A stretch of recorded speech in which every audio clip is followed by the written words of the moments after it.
Kolçap. Güz mayramızlar gut bolsun. Mına layım mına uşul bışıkçılık vaqtda har bir uyda toqçılık bolsun. Har bir uyda barçılık bolup tursun. Dastorgongo bereke bersin.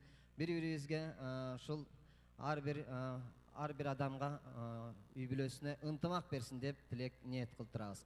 Келиңиздер, бир туугандар отуруп алыңыздар. Мүмкүн болсо орун жетпей аткандар кичине мына жерде эле кененирээк кышайып калсаңар деле болот.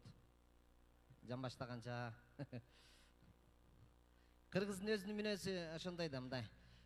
Шашпаган, жайылган койго жан баштап жатып алып көз салат. Ошондой ырыбыз бар.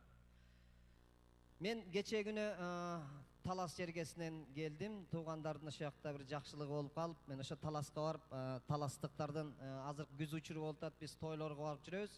Тамадалык кылып, ошол таластыктардын мага бир салты жакты. Таласта ошол салтты Бишкекке көчүрүш керек экен.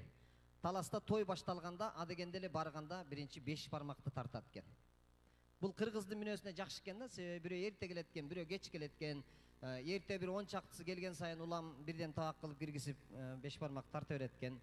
Курсагың ачып келгенде, жакшы жагы, курсагың ачып келери менен 5 бармак жейсиң, курсагыңды мындай 5 бармакты аппетит менен жейсиң, курсагың ток, нормально, устыканды аласың, машинеге алып барып салып коесуң, душаң спокойно келип отура бересиң.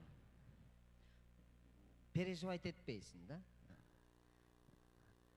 Мен ушу тойлордон ушундай көп бир нерселерди байкап жүрөм, жакшы жактары бар экен. Анан кыргыз эч качан өз убагында келбейт экен. Мен ушу саат 5ке деп менен баарыңыздар келип отурасыздар. Мен ушу жерден топтолуп турган жерден айтып алайын, себеби баарыбыз эле той беребиз, ошол тойго да барабыз. Ошон үчүн ошо той берип аткан киши көп кыйналат экен. Мен көп көрүп жүрөм. Ошону сиздерден бир өтүнүп коймокмун да. Эгерде 5ке десе, ушу 4тө эле үйдөн чыгып бара берсеңиздер. Себеби тойдун ээси 5тен баштап арендага алып алат. Тиги кафесин же ресторанын. Анан биздикилер 5те десе бири-бирине звонить этишет. Той качан башталат экенсе? 5те десе беркиси. Анда бир 7ге бара берсек болот да. 2 саат жөн эле жылдырып коет экен. Ойлонбой эле жылдырып коет да, жөн элечи мындай. Беркиси айтат да. Ой, 7де кеч болуп калбайбы? Убагында эле 5те барбайлыбы десе беркиси. 5те убагындабы? Койчу, уят го шүмшүңдөп дейт. Пунктуальный деген сөздүн кыргызчасы бу шүмшүмдөк экен да. Убагында барган киши ал мындай авторитет жогураак адам экен дагы. Ким кечигип барса, ал крутойрок болуп эсептелет экен. Кыргызда ушундай экен. Ага чейин бечара байкуш кафенин арендага 3 саат эрте алып алып, чачагарып кеткен беркинчи. Эгерде 5те баштала турган той болсо, 5те эле башталып кетсе, азырда свет өчүп калып атат. Бир 12ге чейин нормально отурса болот. Саат 8де башталат ал той. Анан кийин мен тамадамын, анан кийин мага 17 тосту жазып берип койгон. Анан баарын сүйлөтүш керек, эмне кыласың? Анан 30тан 72ден айдап чыгып отуруп эптеп бүтүрөсүң анан. Анан кийин той бүткөндөн кийин мага наразы болуп, эч эле конкурс ойнотподуң го деп коет анан кийин. Тойлордо жүрөм да аралашып. Нарындыктар менен таластыктар куда болуп калса, ар бир куда болуп калганда бирден кишини алып барышат го. Таякеден бирөөсүн, жээнден бирөөсүн, тели теңштен бирөөсүн. Таякеси не ич тел десе, таякеси көп ичет экен. Сен барганда уят кылып коесуң деп эшитпей койсо ал кошулуп алыптыр. Мен ичпейм, нормально деп барып алган экен. Билесиңер баргандан кийин ичип алган экен. Кайра келгенден кийин нарындыктар баягы тууганын отургузуп алып жемелеп атат да. Ай, сени ичитпей эле койсок болмок. Мына таластыктарга барып уят кылдың го, мас болуп калып. Десе берки нарындык моюн бербей атат дейт. Мен мас болуп калбай эле таласты кудаң өзү мас болуп калып, эттин ордуна камыр туурап кирди го деп коет дейт. Камыр туурап кирген көрбөппүр да өмүрүндөчү. Ушундай азыр күз болуп, той болуп атат. Лайым тойлор болуп турсун. Анан тойго барганда мен ушу өзүбүздү мугалимдер менен кесиптеш катары эсептейбиз да. Мен азыр мына сабак өтүп атам да. Анан биякта окуучулар басып жүрөт да, ары бери. Уш сыяктуу эле да. Тойлордо болсо ичип алган окуучуларды башкаргандай болосуң да. Как мугалим. Отуруп алыңыздар, жакшы болду. Лайым той болуп турсун анда. Куш келипсиздер, рахмат сиздерге. Мен азыр ушул залда отурган жалпы жакында үйлөнгөн той жөнүндө сөз болуп калды. Жакында үйлөнгөн жаштар болсо, үйлөнө турган жаштар болсо дегенде залда өзүнүн жубайлары менен отурган көпчүлүк бир туугандарыбыз отурасыздар. Ошон үчүн жалпы жигиттердин атынан мына ушу жубайларына арнап бир жаңы жубайым деген ыр жазылды эле, ошол ырды Гүлдесте катары сунуп коюуга уруксат этиңиздер. Сиздер үчүн жубайлар.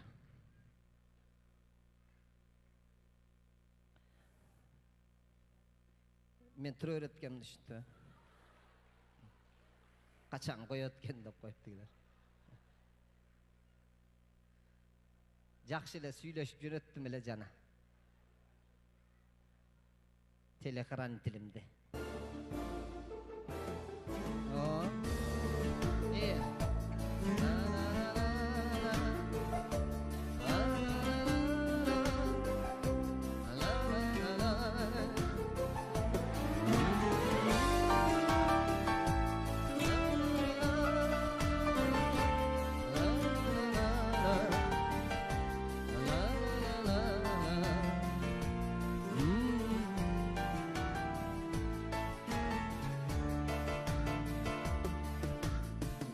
Açkan kızgaldakтай Jırayına kağılayın Жүрөгүмө сүйүм батпай Мезгил өткөн сайын Ажары болуп үй бүлөмдүн Жанасың ардайым Жалгызым менин сүйгөнүм Кудай кошкон жубайым Айланам келем Арбалып келем Armanım bolbos özün menen Mahabat çeksiz açık asman Calcalım bilsen Calgızımsın sen Canımda bol sen Ayrılmazdan Seni mağa jolukturgan Жаратканга табынамын Өзүң менен турмуш курган Өмүрүмө дагы Ортодо көргөн перзенттердин Бактысына бар болуп Аман эсен жүрө бергин Мен сүйгөн жар болуп Айланам келем Арбалып келем Armanım bolbos özün menen Mahabat çeksiz açık asman Calcalım bilsen Calgızımsın sen Canımda bol sen Ayrılmazdan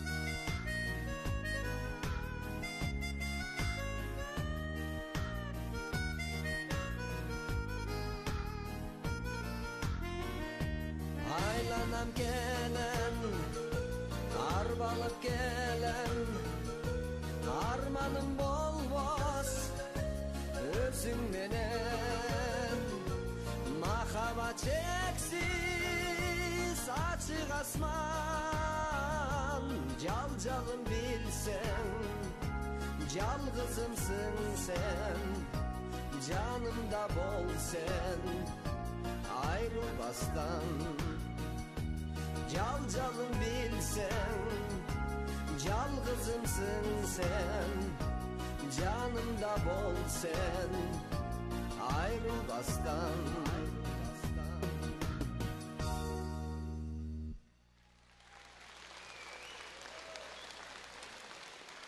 Чоң рахмат.